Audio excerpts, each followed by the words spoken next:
In this part, we're going to talk about, again, the parent function, the translation as what we did before, but now we're going to incorporate reflection.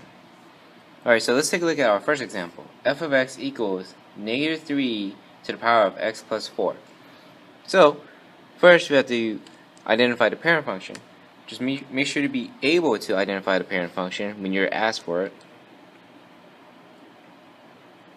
So PF, the parent function, is always the base with its corresponding x. So our parent function is negative 3 to the power of x. So that's our parent function. Now, let's talk about the plus 4, just like how we did before. The plus 4 is with the x, so it's going to move left 4 units.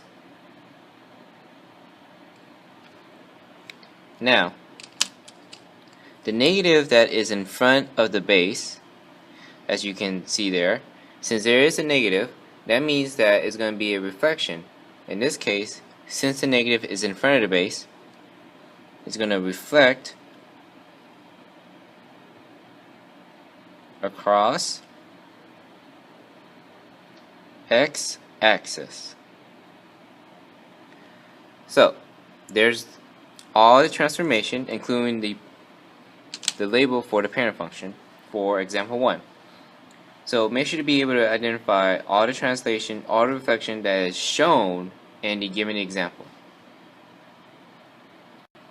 In example 2, we're going to do the same thing as what we did in the previous example. So let's first identify the parent function.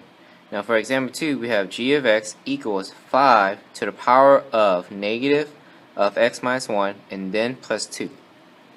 So if you were asked to find the parent function, we look at the base with its corresponding x.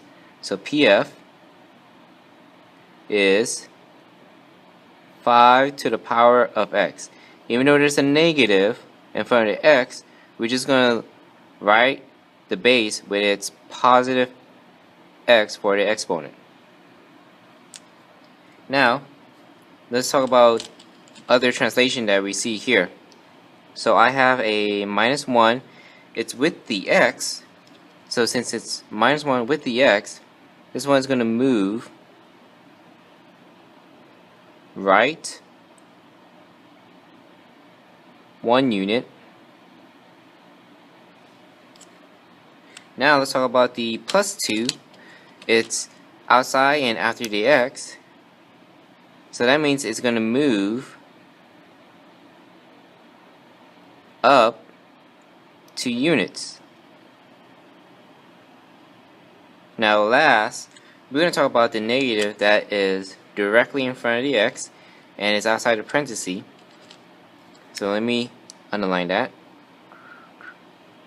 So the negative that's outside and in front of the x, that's going to be a reflection. Since it's outside and in front of the x, not in front of the base, it's going to reflect across y-axis. So here's all the transformation. In the first example, we have reflected across the x-axis because a negative in front of the base. In example 2, it's reflected across the y-axis because the negative is in front of the x. But make sure to identify all transformation, what you see in the given problem.